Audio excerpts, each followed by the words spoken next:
Selamat pagi Bapak Ibu Saudara yang dikasihi Tuhan Yesus. Kita bertemu lagi dalam ibadah di rumah kita masing-masing. Kita mengucap syukur bahwa sampai hari ini kita masih dalam keadaan sehat, diberkati Tuhan, dicukupkan segala sesuatunya sehingga kita bisa menjalani hidup ini dengan baik.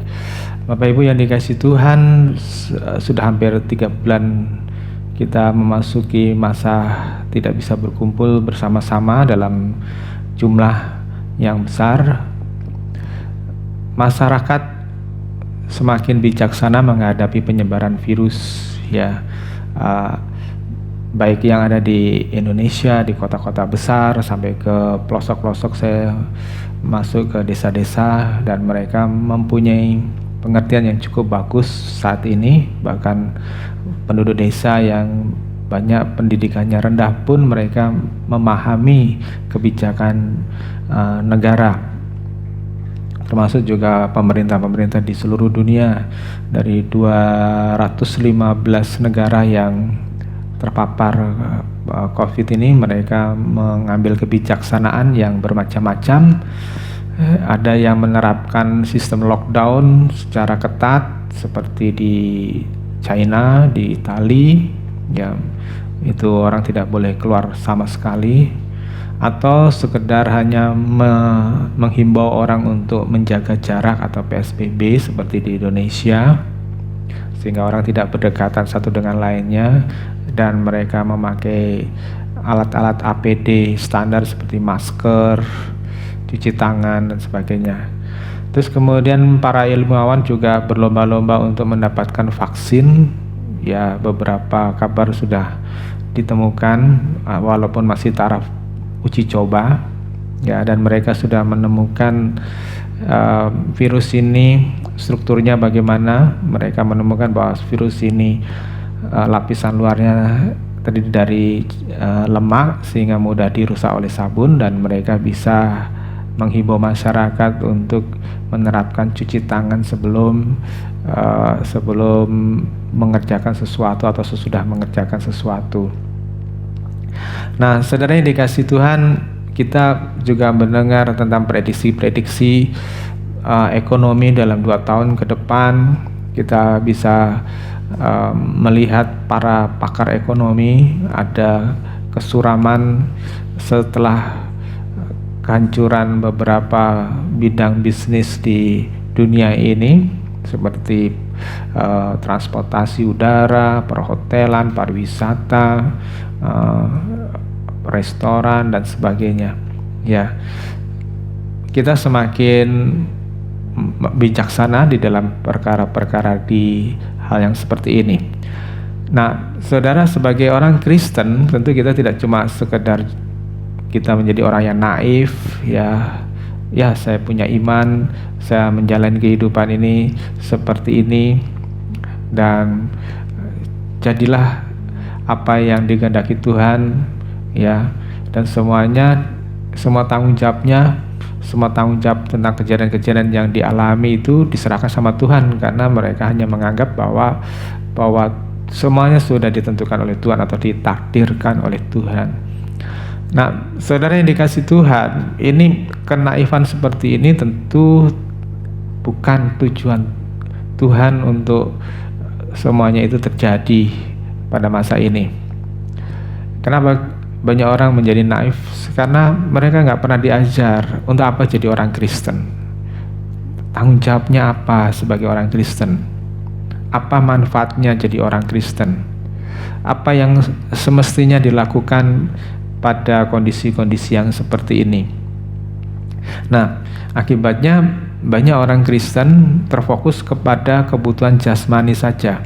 Misalnya dengan kondisi seperti ini, ya, kita banyak orang berpikir bagaimana untuk survive, bagaimana untuk bisa lolos selamat dari masa resesi ekonomi atau masa kesulitan ekonomi seperti yang dialami orang-orang pada saat ini, yang kehilangan pekerjaan, bagaimana bisa mendapat pekerjaan baru. Nah, ini menjadi fokus utama. Yang sakit bagaimana mendapatkan kesembuhan, ya. atau kebutuhan-kebutuhan lainnya seperti kebutuhan untuk bisa mendapatkan pasangan hidup, jodoh, keturunan, ya, atau karier, ya. Nah, itu jadi banyak fokus banyak orang. Karena apa? Karena ada faktor ketakutan tentang masa depan yang suram, ya, dan ketidaktahuan tentang hidup kekal, ya. Nah, akibatnya banyak orang Kristen tidak tahu bagaimana berperilaku yang benar, ya, berperilaku yang benar sebagai saksi. Kemarin minggu lalu yang kita bicarakan tentang mengerjakan amanat agung untuk menjadi saksi, ya. Nah, kita tidak hanya sekedar diingini oleh Tuhan orang beragama Kristen, tetapi kita diingini oleh Tuhan menjadi saksi, menjadi contoh, menjadi teladan dalam masa bencana atau wabah atau pandemi COVID-19 ini. Sebetulnya kita bisa menarik sebuah pelajaran yang berharga, ya, terlepas dari berita-berita heboh tentang teori konspirasi yang banyak dikhotbahkan oleh pengkhotbah eskatomania, tribulasi, rapture, ya. Mereka memberikan ramalan-ramalan yang membuat banyak orang Kristen takut, ya, tentang antikristus, ya. Bapak, Ibu, Saudara, saya malah sebetulnya ingin mengajak kepada saudara untuk berpikir, kenapa ya ini terjadi? Kenapa wabah ini terjadi? Dan kita melihat fakta, banyak pendeta bahkan yang percaya dengan mujizat, ya, yang mengajarkan tentang mujizat, karunia-karunia roh. Orang-orang kaya Kristen yang punya fasilitas semuanya itu, ya, hidup yang bersih, punya uang banyak gitu, tetapi banyak yang berguguran, mereka meninggal karena penyakit ini, ya. Dan belum pernah dalam sejarah gereja diharuskan kosong dalam sejarah modern, ya, diharuskan kosong tanpa ibadah, tanpa jemaat yang bisa masuk. Bahkan saya pernah lihat di video ada orang lagi beribadah terpaksa diusir sama petugas kepolisian karena aturan tidak boleh berkumpul. Nah, belum pernah dalam sejarah perusahaan-perusahaan besar di seluruh dunia bangkrut, termasuk juga perusahaan-perusahaan milik orang Kristen. Ancaman pengangguran besar-besaran terjadi di mana-mana, dan belum pernah terjadi dalam sejarah bisnis minyak bumi. Harga minyak bumi turun 30 digit, ya, dan kapal-kapal tanker sekian ribu mungkin, ya, sekian ribu kapal tanker di seluruh dunia ini pada berhenti melaut, ya. Belum pernah terjadi perhotelan, hotel-hotel berbintang 5 sampai yang kelas melati itu harus merumahkan karyawan-karyawannya, termasuk juga penerbangan, pilot, pramugari, banyak yang harus dirumahkan dan mereka harus cari pengganti pemasukannya, ya, dengan dagang ini, dagang itu, pokoknya yang penting bisa melanjutkan hidup ini, ya. Omset melorot drastis, semuanya terjun bebas. Bahkan belum pernah terjadi ada pesta perkawinan atau ibadah menghantar orang meninggal tapi tidak ada teman dekat yang menghadiri, ya. Sungguh ironis, ya. Jadi kita mesti bertanya, kenapa ini terjadi, ya? Kenapa ini terjadi, Tuhan? Butuh satu kebijaksanaan untuk bisa mengerti, menyadari apa yang terjadi ini. Jadi bukan hanya sekedar wabah, ya, terjadi membunuh banyak orang, sampai sekarang ini sekitar 300.000 orang yang meninggal di seluruh dunia, dengan statistik setiap 100 orang satu yang meninggal, ya. Tentu bukan hanya sekedar kita harus belajar bagaimana mendisiplin diri supaya tidak tertular, ya, tapi Saya ingin saudara dan teman-teman yang lainnya itu mengerti bahwa Tuhan sedang berbicara kepada kita, ya. Nah, kita mau mengerti apa yang dikehendaki Tuhan dengan semua yang kita alami ini, ya. Mengapa doa-doa kita yang kita panjatkan dengan menggebu-gebu, ya, yang biasanya orang bisa mendemonstrasikan kuasa kesembuhan itu sepertinya mentok, sepertinya doa-doanya itu mecen, ya, macet, kayak mercon kena air tidak bisa menyala. Ilmu kedokteran dibuat kedodoran, ya. Harta orang-orang kaya tidak dapat menyelamatkan nyawa si kaya, ya. Semua proyeksi kacau, semua proyeksi bisnis kacau dan tidak menentu. Nah, kita mau belajar dari 5 gadis bijaksana dalam Matius pasal 25 ayat 1 sampai 13. Ya, kita akan melihat wanita-wanita yang atau gadis-gadis yang bijaksana ini, mereka bisa survive, ya, mereka bisa lolos dari satu bencana karena mereka bijaksana. Kita akan mendengarkan firman Tuhan dari Matius 25 ayat 1 sampai 13. Gadis-gadis yang bijaksana dan gadis-gadis yang bodoh. Pada waktu itu hal kerajaan surga seumpama 10 gadis yang mengambil pelitanya dan pergi menyongsong mempelai laki-laki. 5 di antaranya bodoh dan 5 bijaksana. Gadis-gadis bodoh itu membawa pelitanya tetapi tidak membawa minyak. Sedangkan gadis-gadis yang bijaksana itu membawa pelitanya dan juga minyak dalam buli-buli mereka. Tetapi karena mempelai itu lama tidak datang-datang juga, mengantuklah mereka semua lalu tertidur. Waktu tengah malam terdengarlah suara orang berseru, "Mempelai datang, songsonglah dia." Gadis-gadis itu pun bangun semuanya, lalu membereskan pelita mereka. Gadis-gadis yang bodoh berkata kepada gadis-gadis yang bijaksana, "Berikanlah kami sedikit dari minyakmu itu, sebab pelita kami hampir padam." Tetapi jawab gadis-gadis yang bijaksana itu, "Tidak, nanti tidak cukup untuk kami dan untuk kamu. Lebih baik kamu pergi kepada penjual minyak dan beli di situ." Akan tetapi waktu mereka sedang pergi untuk membelinya, datanglah mempelai itu dan mereka yang telah siap sedia masuk bersama-sama dengan dia ke ruang perjamuan kawin, lalu pintu ditutup. Kemudian datang juga gadis-gadis yang lain itu dan berkata, "Tuan, Tuan, bukakanlah kami pintu." Tetapi ia menjawab, "Aku berkata kepadamu, sesungguhnya aku tidak mengenal kamu. Karena itu berjaga-jagalah, sebab kamu tidak tahu akan hari maupun akan saatnya." Ya, Bapak Ibu Saudara yang dikasihi Tuhan, kita tidak akan terlalu membahas 5 gadis yang bodoh, tapi kita akan berkonsentrasi kepada yang bijaksana, 5 gadis yang bijaksana. Jadi ada 10 orang gadis, ya, mereka menunggu atau menantikan mempelai datang, ya, tapi lama mempelai itu nggak datang-datang, ya, mungkin mereka sudah kelelahan dari pagi sampai malam gitu, akhirnya 10 gadis itu tertidur. Nah, 5 gadis yang bijaksana ini membawa persediaan atau perbekalan minyak, ya, untuk nanti diisi ulang ke pelitanya atau ubliknya itu, ya, sedangkan 5 gadis yang lainnya enggak.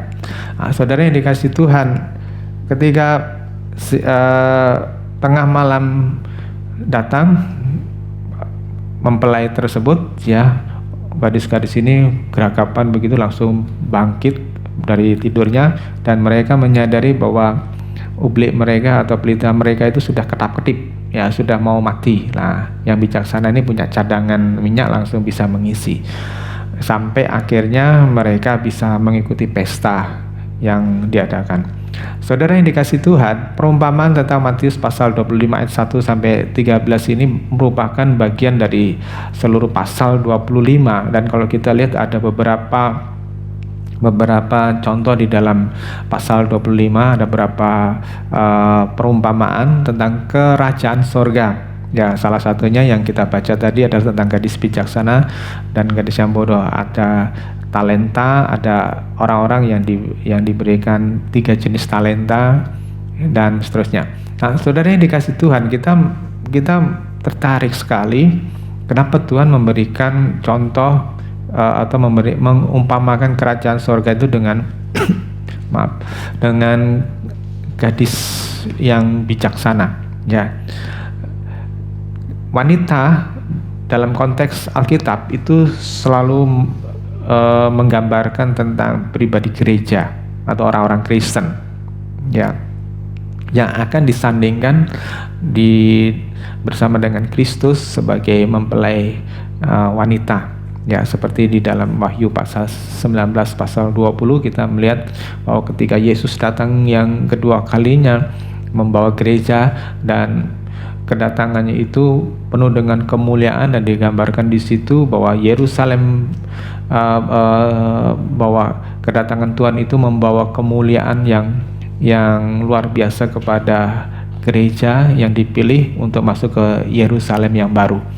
Nah, saudara yang dikasih Tuhan, pada seluruh pasal 25 dalam kitab Matius tadi dibicarakan tentang juga pemisahan, ya, pemisahan atau pengelompokan dari jenis-jenis orang yang berkenan kepada Bapa dan jenis orang yang ditolak oleh Bapa. Ya, jadi ada pengelompokan. Nah, saudara yang dikasih Tuhan, ciri-ciri orang yang berkenan kepada Bapa itu merupakan gambaran dari ciri-ciri gadis yang ditunjukkan, yang diekspresikan di dalam pribadi gadis bijaksana. Nah, kita lihat 2 hal yang terutama menjadi contoh pada gadis bijaksana itu, yaitu pertama, mereka membawa pelita, ya, terus yang kedua, mereka membawa minyak cadangan. Oke, kita akan membahas dulu tentang pelita. Ya, pelita ini juga dibawa oleh 5 gadis yang bodoh. Ya, berarti pelita itu merupakan ciri atau tanda bagi seluruh gadis. Dan ini juga berbicara tentang bahwa rata-rata gereja, ya, karena gadis tadi merupakan simbol daripada gereja, maka rata-rata gereja itu memiliki pelita. Nah, pelita itu apa? Pelita itu berbicara tentang identitas Kristiani, kehidupan keagamaan Kristiani, ya, yang orang bisa melihat, oh orang Kristen itu kayak begini, ya, orang Kristen itu kayak begitu, ya. Kebanyakan kalau orang melihat orang Kristen, ya, orang Kristen yang sejati, ya, kalau saya ketemu dengan banyak teman-teman yang non Kristen itu, mereka melihat orang-orang Kristen itu dalam konteks yang positif, ya. Misalnya orang Kristen murah hati, orang Kristen itu sopan, orang Kristen itu tidak terlibat dengan kriminalitas gitu. Itu tuh beberapa tahun yang lalu. Kok sekarang banyak orang Kristen yang penghuni penjara itu banyak. Saya pernah melayani penjara, itu ada satu kelompok orang Kristen, dan di situ kami mengadakan ibadah. Nah, saudara yang dikasih Tuhan, jadi tapi secara umum orang mempunyai nilai positif tentang kekristenan, ya, positif, ya. Nah, pertanyaannya, kenapa ada 2 kelompok yang berpisah, yang berbeda, yang bijaksana sama yang bodoh tadi, ya. Nah, yang bijaksana ini memiliki ciri dia membawa minyak cadangan. Nah, ini adalah ciri yang khusus, ya. Minyak cadangan itu bukan tanda pengurapan atau pentahbisan yang dilakukan oleh dalam perjanjian lama, seperti waktu seorang mentahbiskan imam atau nabi atau raja, ya. Itu bukan semata-mata itu. Kenapa? Karena minyak itu bisa habis. Ya, kalau kita lihat di dalam perikop tadi, kita bisa lihat minyak mereka itu waktu mereka menunggu mempelai itu habis, ya. Berarti minyak itu bukan tanda-tanda karunia Roh Kudus juga, ya. karena habis. Minyak yang tadi saya jelaskan tadi adalah bahan bakar untuk mempertahankan api tetap menyala, tetap terang. Ya. Dan minyak itu tidak disediakan gratis oleh mempelai, tetapi harus dibeli. Ya, harus dibeli. Si 5 gadis yang bodoh tadi mau minta minyak kepada 5 gadis yang bijaksana, terus yang bijaksana itu mengatakan, kamu harus membeli, gitu ya, tidak diberikan secara gratis. Nah, api itu sendiri itu berbicara tentang kehidupan tadi, kehidupan yang membawa terang, ya, kehidupan yang memberikan teladan, ya. Nah, terang ini gunanya untuk mengusir kegelapan. Saudara bisa bayangin kalau ruangan ini gelap, ya, ruangan ini gelap, apa yang terjadi? Saudara tidak akan bisa melihat saya. Ya, saudara tidak akan bisa melihat gerakan tangan saya. Demikian orang yang kalau hidup di dalam kegelapan itu tidak bisa membedakan mana yang dosa dan mana yang kudus. Pasti hidupnya ngawur.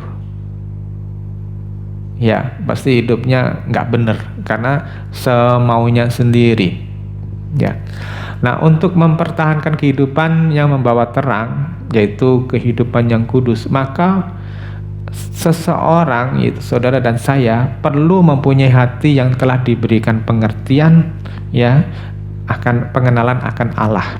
Hosea pasal 4 ayat yang ke-6, Hosea pasal 4 ayat yang ke-6 itu Tuhan berkata, umatku binasa karena tidak mengenal Allah. Ya, tidak mengenal Allah. Orang tanpa pengenalan akan Allah itu seperti orang yang buta, orang yang hidup di dalam kegelapan. Ya. Nah, saya kasih gambaran seperti ini. Jadi, terang itu hanya diberikan oleh Allah. Dalam perjanjian baru itu diberikan oleh Roh Kudus, memberikan ilham, memberikan pengertian kepada kita. Ya, kalau kita nggak memiliki pengertian yang berasal dari sorga, maka kita mengambil keputusan-keputusan yang keliru, mengambil tindakan-tindakan yang keliru, mengambil kebiasaan-kebiasaan yang keliru dan karakter-karakter yang keliru juga. Saudara, orang-orang yang keliru mengambil jalan hidupnya itu seperti kapal yang ada di tengah-tengah lautan yang mengalami badai, gonjang-ganjing begitu. Ya, orang yang ada di dalam kapal itu mabuk semuanya, nggak bisa konsentrasi. Ya, nah ini orang yang mengambil satu keputusan yang keliru itu memberi pengaruh-pengaruh yang buruk. Nah, tetapi orang yang hidupnya dipimpin oleh Roh Kudus, orang yang dipimpin oleh Roh Allah, dia bisa mengambil keputusan-keputusan yang benar. Bahkan walaupun keputusan itu bisa membahayakan orang lain, maksudnya membahayakan dia ataupun jemaat yang lainnya, tetapi dalam pandangan Allah itu benar. Sebagai contoh ya, kita lihat di dalam perjanjian lama itu kisah Daniel ya. Ada Sadrak, Mesak, dan Abednego. Orang-orang disuruh oleh Nebukadnezar untuk menyembah patung ciptaannya dia, patung emasnya dia. Ya, barang siapa tidak mau menyembah, tidak mau sujud, mereka akan dilempar ke dapur api. Ini cara Nebukadnezar untuk mengetes kesetiaan pengabdian orang-orang di kerajaannya. Nah, Sadrak, Mesak, dan Abednego itu walaupun semua orang pada sujud menyembah, dia tetap berdiri tegak. Dan itu yang membuat Nebukadnezar murka. Ya, terus kemudian mereka diikat, diarak, dan dicemplungin di dalam dapur api. Saudara, keputusannya mungkin bagi orang-orang di sekitarnya mengatakan, apa susahnya sih nyembah patung demi untuk keselamatanmu? Kenapa engkau terlalu fanatik dengan agamamu? Tetapi Sadrak, Mesak, dan Abednego mengerti benar satu prinsip kekekalan yang tidak boleh dia langgar. Maka dia mengambil satu keputusan yang walaupun berisiko mati. Dalam sejarah gereja abad yang kedua ada seorang yang namanya Polikarpus. Dia uskup gereja dari Smyrna. Saudara, abad yang kedua kekristenan itu masih minoritas, ya, masih minoritas. Jumlahnya tidak sampai 10% dari kerajaan Romawi, ya. Sehingga orang-orang Kristen pada waktu itu dianggap orang kafir bagi orang-orang Romawi, bagi orang-orang yang menyembah dewa-dewi, ya. Kebalikan, kalau sekarang kita mengatakan orang lain kafir, tapi pada waktu itu kita disebut kafir. Sehingga orang-orang Smyrna ini marah, ya. Mereka mengatakan orang-orang Kristen ini kafir, ya.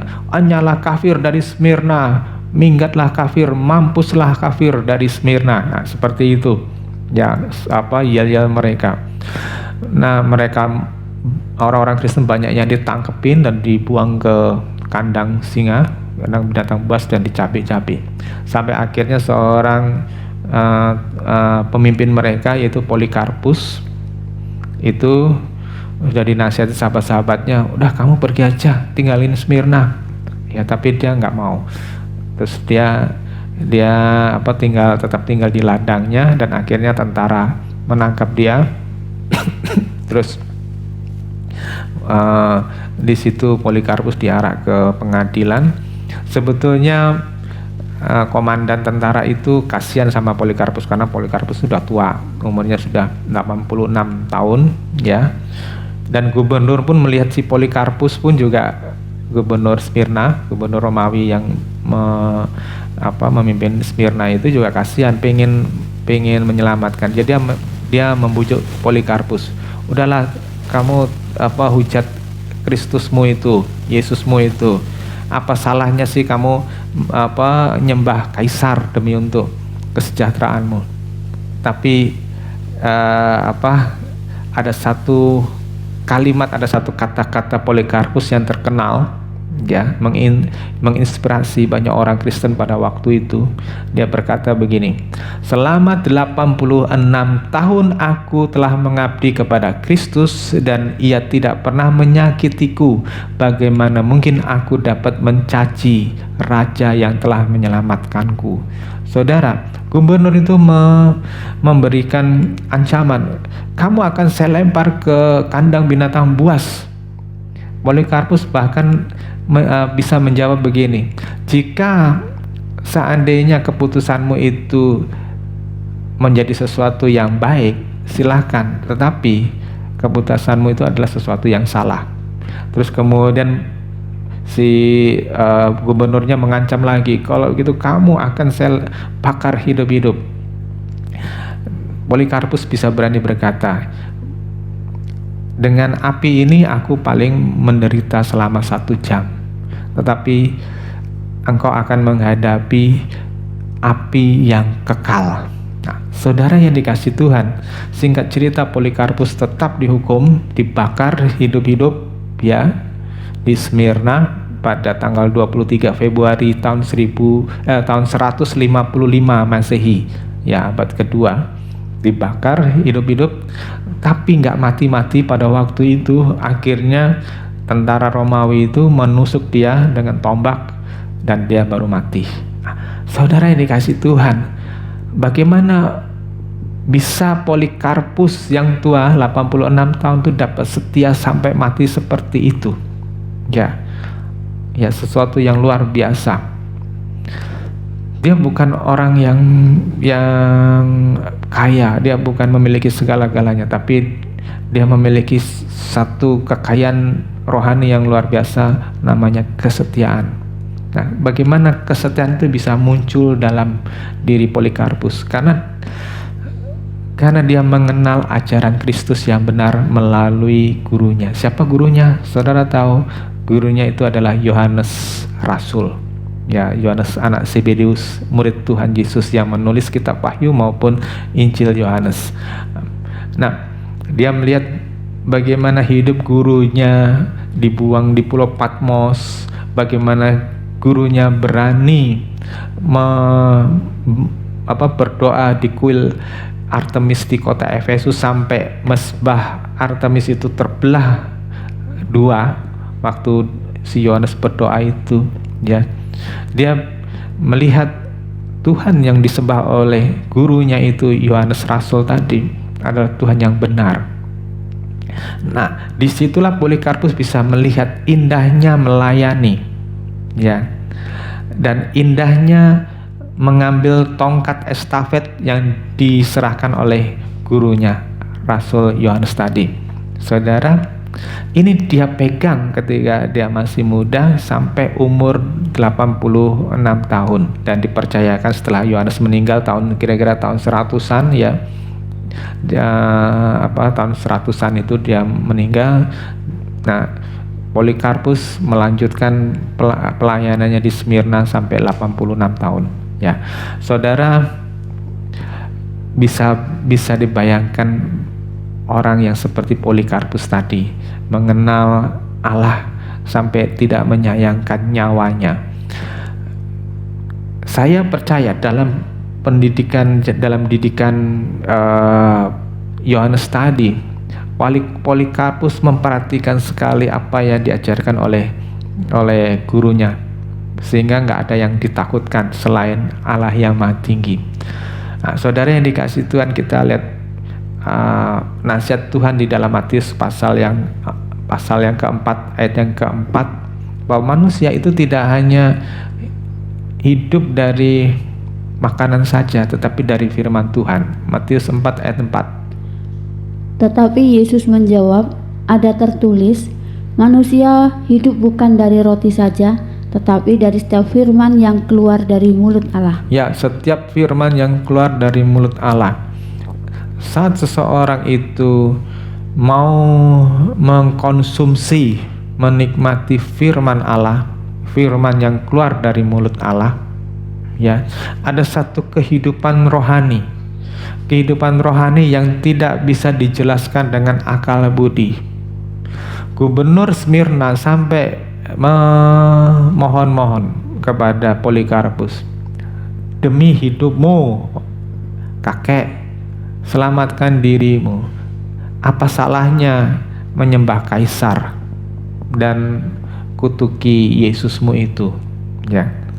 Bagi gubernur Smyrna maupun orang-orang Smyrna, penyembah dewa-dewi di situ, ya, apa yang ada dalam pikiran Polikarpus itu tidak masuk akal, ya. Tetapi bagi Polikarpus yang hari demi hari itu menikmati firman Tuhan, maka keputusan yang dianggap tidak normal oleh masyarakat itu merupakan keputusan yang tegas, keputusan yang benar, keputusan yang dia yakini dengan kuat sampai dia berani mengambil resiko dibunuh, ya, dengan cara yang sadis. Saudara, saya melihat ada banyak orang yang mengambil keputusan yang drastis tadi, yang revolusioner.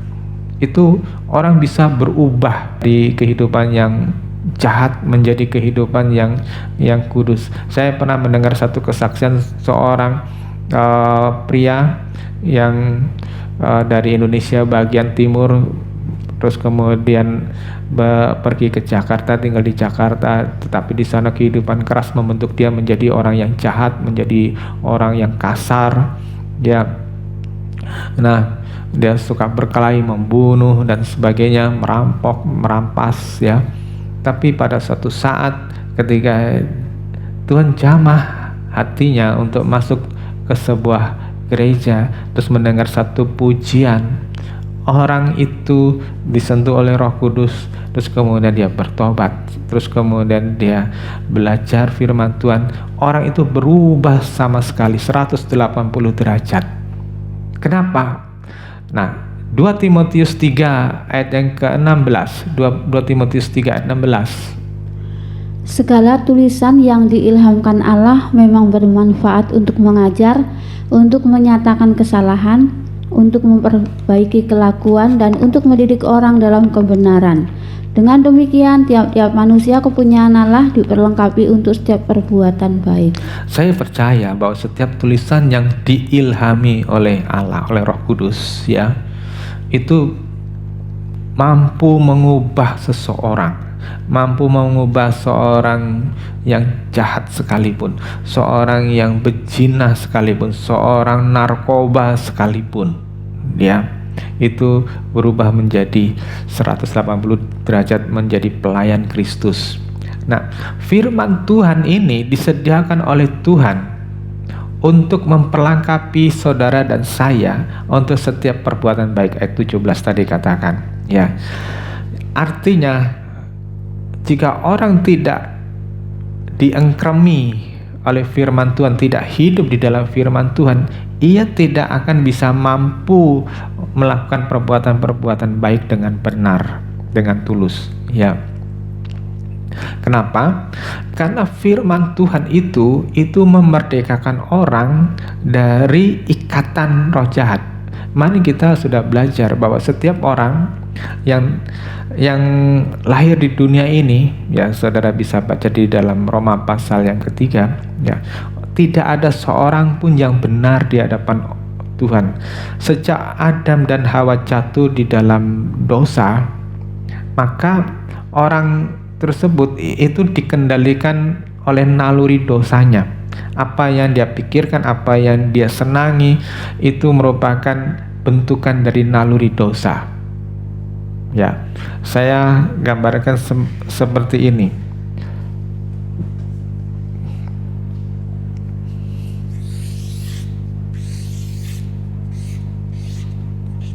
Ya, ini saya nggak bisa gambar bagus. Anggap aja kayak begini manusia, ya. Setiap orang yang lahir secara di dunia ini itu sudah di dalam naluri dosa, ya, naluri dosa, sehingga apapun yang dilakukan, walaupun dengan pola berpikir yang sudah diajarkan oleh pendidikan modern, punya moral, pendidikan moral, etika, tetapi tetap dalam selubung dosa seperti ini, ya. Saudara pernah belajar biologi tentang amuba, ya. Pada kondisi-kondisi ekstrim, amuba itu membentuk kista dalam tubuhnya, ya, di luar tubuhnya, sehingga dia apa yang terjadi di luar itu tidak bisa merusak tubuhnya. Jadi amuba itu bersembunyi di dalam kistanya. Nah, orang iblis, kalau saudara sudah mempelajari 2 Korintus pasal 3 ayat 14 sampai pasal 4 ayat 4, mereka diselubungi oleh roh jahat dengan pikiran-pikiran yang jahat, naluri dosa tadi. Nah, untuk membebaskan orang dari selubung ini, dari pengaruh dosa, orang itu harus dimerdekakan. Maka harus ada intervensi dari Roh Kudus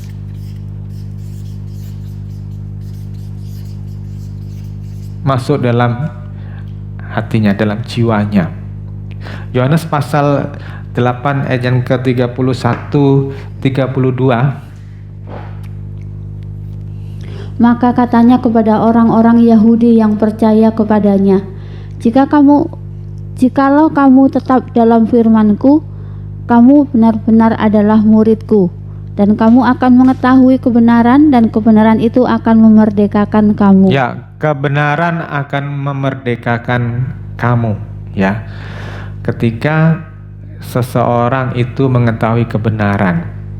Jadi orang itu menjadi merdeka apa tidak, ya, menjadi bebas apa tidak dari selubung dosa yang mengendalikan hidupnya, mengendalikan jalan pikirannya. Kalau dia mengetahui kebenaran, artinya kalau saudara nggak mengerti kebenaran, maka tidak ada yang bisa membebaskan saudara, ya. Tidak ada yang bisa melepaskan saudara dari naluri untuk melakukan dosa. Ya, saudara jangan bayangin dosa itu membunuh, mencuri, merampok, berzina, ya, nyembah berhala. Itu dosa, ya. Itu dosa secara ekstrim. Tapi naluri dosa itu bukan hanya membuat orang jadi kriminal atau jahat. Orang oleh karena naluri dosa tadi intinya adalah dia akan menolak melakukan kehendak Allah. Makanya di dalam Matius 7 ayat 21 Tuhan bilang, bukan orang yang menyebut aku Tuhan, Tuhan yang masuk di dalam kerajaan sorga, melainkan yang melakukan kehendak Bapakku. Ya, ayat 22, ayat 23, mereka mengusir setan demi namaku, mereka menumbangkan tangan atas orang sakit demi namaku, tapi aku berterus terang kepada mereka, aku tidak mengenal kamu, hai kamu yang melakukan kejahatan. Ya. Jadi padahal orang-orang yang di dalam ayat 21 22 ini itu berbicara tentang orang-orang yang ada di dalam lingkungan gereja. Siapa yang mengusir setan kalau bukan pendeta atau aktivis gereja? Siapa yang menumpangkan tangan pada orang sakit dan orang sakit itu sembuh kalau bukan orang-orang yang melayani Tuhan? Ya toh? Siapa yang menyebut Yesus Tuhan? Ya, kalau bukan orang-orang Kristen yang rajin ke gereja. Nah, saudara, pada ayat 23 merupakan antagonis, berlawanan sekali. Tuhan berkata, aku tidak mengenal kamu, hai pembuat kejahatan. Ya, jadi pertanyaannya adalah, siapa orang yang dikendalikan oleh naluri dosa itu sebetulnya? Ya, itu tadi, orang yang tidak mengenal kehendak Allah, orang yang tidak mau melakukan kehendak Allah. Apa contohnya? Saudara melihat orang yang kekurangan, melihat orang yang punya masalah, ya, saudara punya kesempatan untuk menolong, ya, walaupun tidak diharuskan, tapi saudara mungkin merasa, ini uang hasil jerih payahku, sayang sekali kalau tak bagikan kepada orang itu, ya, aku mau pakai untuk membeli keperluanku. Ya, nah, saudara, padahal ada suatu dorongan dari Roh Kudus, tolong dia dulu, gitu. Tapi saudara tidak memperhatikan. Nah, itu orang tidak melakukan kehendak Allah. Dan banyak contoh yang lainnya. Saudara memilih tayangan mana yang berguna, tayangan mana yang tidak berguna, tontonan apa, permainan apa yang tidak berguna. Nah, itu merupakan kehendak Allah. Ya, oleh sebab itu perlu kebijaksanaan dari sorga untuk kita bisa menentukan mana kehendak Allah, mana yang bukan. Ya, bagaimana Anda dapat menerima firman yang memerdekakan? Ya, bagaimana caranya? Pertama, Anda harus mau membuka pikiran Anda untuk menerima kebenaran tersebut. Tanpa saudara mau membuka pikiran karena saudara mengunci pikiran saudara dengan premis atau paradigma yang lama, maka kebenaran itu tidak bisa masuk dalam diri kita karena sudah terkunci. Ya, saudara sudah dalam kotak. Ya, saya suka sebut kotak Pandora. Ya. Nah, setelah saudara mau buka pikiran saudara atau bersedia melepaskan paradigma atau premis yang lama atau segala sesuatu yang bertentangan dengan kehendak Allah, ya, walaupun kebiasaanmu itu bernuansa Kristen. Sebagai contoh begini, Bapak Ibu, saudara punya duit banyak sekali. Saya mau taat sama Tuhan, saya mau kasih persepuluhan. Ya, saya kasih persepuluhan. Ya, 10% dari gaji saudara atau dari hasil usaha yang berhasil, yang berlimpah itu, ya, 10%. Tapi sebetulnya 90% yang kau miliki itu masih berlimpah ruah, ya. Terus kemudian ada seorang yang setengah mati, ya, hidupnya. Terus kemudian Tuhan tunjukkan di depan saudara orang tersebut. Saudara berkata kepada Tuhan, Tuhan, aku sudah kasih 10% ke gereja, ya. Aku tidak mempunyai tanggung jawab pada orang tersebut. Saudara yang dikasih Tuhan, ini orang yang sudah hidup di dalam nuansa Kristen, ada perpuluhan dan sebagainya, tetapi dia mengunci pikirannya, mengunci otaknya, ya, mengunci hati nuraninya, dan tidak peka kepada kebutuhan yang Tuhan tunjukkan. Padahal kalau saudara lihat di dalam Matius 25, saudara belajar ada orang-orang yang ditunjukkan oleh Tuhan, dikatakan di situ orang yang lapar, haus, telanjang, ya. Nah, Tuhan mau kita menolong mereka. Nah, yang ketiga, Anda harus bersedia melepaskan harta yang lama yang selama ini Anda nikmati. Walau proses untuk melepaskannya itu berat, tapi saya sarankan jangan mundur, ya. Melepaskan harta lama apa yang engkau sukai itu tidak mudah. Dan kadang-kadang saudara harus bercucuran air mata untuk saudara melepaskan. Kalau saudara biasa suka dendam, saudara cepat tersinggung, saudara cepat sakit hati, untuk menjadi orang yang bisa ada pengendalian diri, itu bisa menyakitkan sekali, karena saudara harus cepat mengampuni, harus belajar cepat mengampuni, harus cepat bisa menerima orang lain apa adanya. Itu merupakan pergumulan yang berat, tapi kalau saudara mau itu bisa, ya. Terus yang keempat, Anda bersedia hidup untuk Kristus selalu, ya. Hidupku bukanlah aku lagi, tetapi Kristus yang ada di dalamku, ya. Ketika saudara mau mengenakan Kristus, maka yang muncul dalam hidup saudara itu adalah Kristus, ya.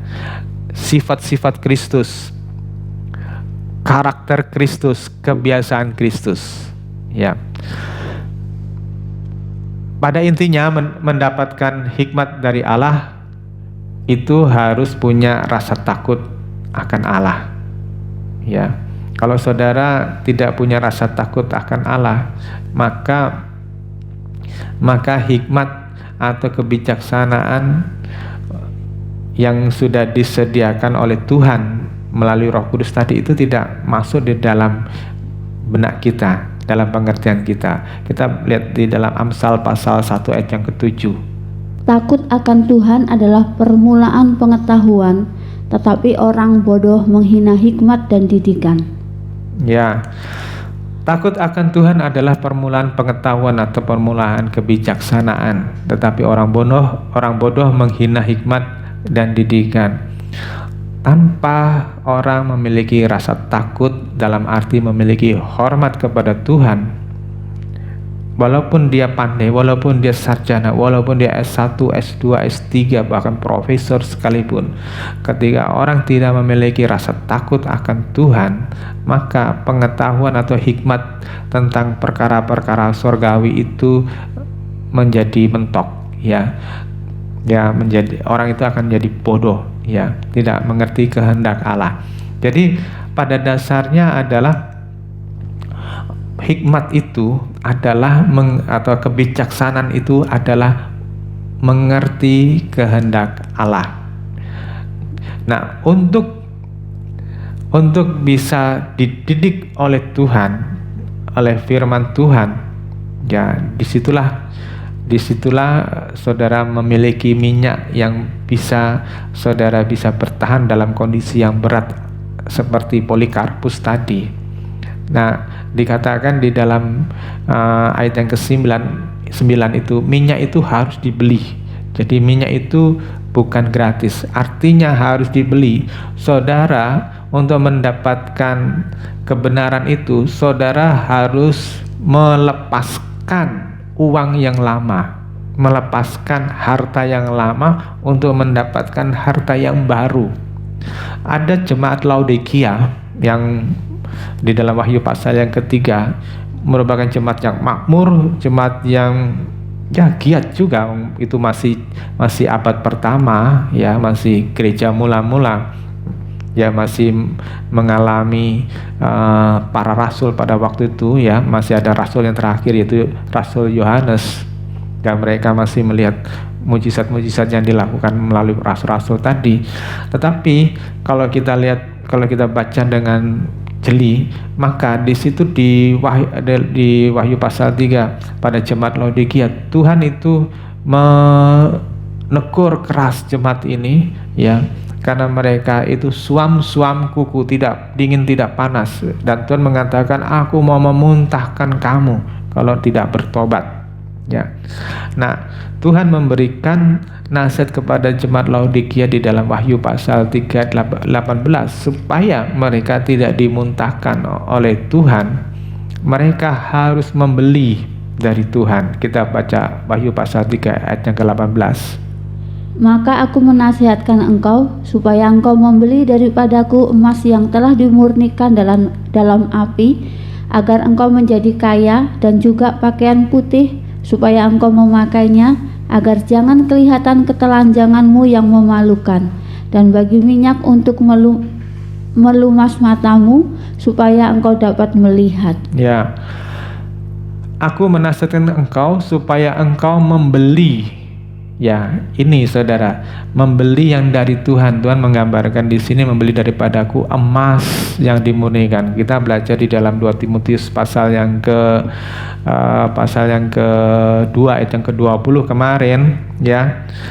Ada orang yang membangun hidupnya itu dari emas, perak, dan permata, yaitu merupakan barang-barang yang mulia. Sehingga di dalam ayat 21, orang yang membentuk hidupnya dengan kualitas yang tinggi, kualitas yang unggul, kualitas yang berharga di mata Allah, ya, maka dia akan dipakai oleh Tuhan. Ya, Tuhan mau saudara beli dari Tuhan emas yang dimurnikan dengan api, ya. Dan juga pakaian putih. Pakaian putih itu bicara tentang kehidupan yang kudus. Supaya apa? Jangan kelihatan ketelanjanganmu, jangan kelihatan auratmu, sesuatu yang memalukan, ya. Dan membeli minyak tadi untuk melumas mata, untuk membuka mata kita supaya bisa melihat mana kehendak Allah, ya. Roma pasal 12 ayat yang kedua, berubahlah oleh pembaruan budimu supaya kamu tahu mana kehendak Allah, mana yang baik, mana yang berkenan, dan mana yang sempurna. Jadi jika Anda memiliki minyak yang dituang terus oleh Roh Kudus dalam kehidupan kita melalui pemberitaan firman Tuhan, maka hidup di dunia ini, apapun yang ditawarkan itu tidak lagi menarik, termasuk kekayaan, termasuk kemuliaan, termasuk fasilitas, itu tidak ada yang menarik lagi kecuali hanya satu, yaitu Yesus Kristus. Saudara, orang yang memiliki hikmat dari sorga, memiliki hikmat dari Tuhan, melayani Tuhan seperti yang dialami oleh rasul-rasul, itu melayani Raja yang kekal, itu sesuatu yang luar biasa indahnya, sesuatu yang disukai, yang dicintai orang-orang pada gereja mula-mula. Dan kita bisa meneladani mereka, ya, meneladani mereka ketika orang terus membiarkan firman Tuhan masuk, membiarkan firman Tuhan menginspirasi yang bersangkutan, maka ada kekuatan yang luar biasa membuat orang itu bisa bertahan sampai kesudahannya, ya.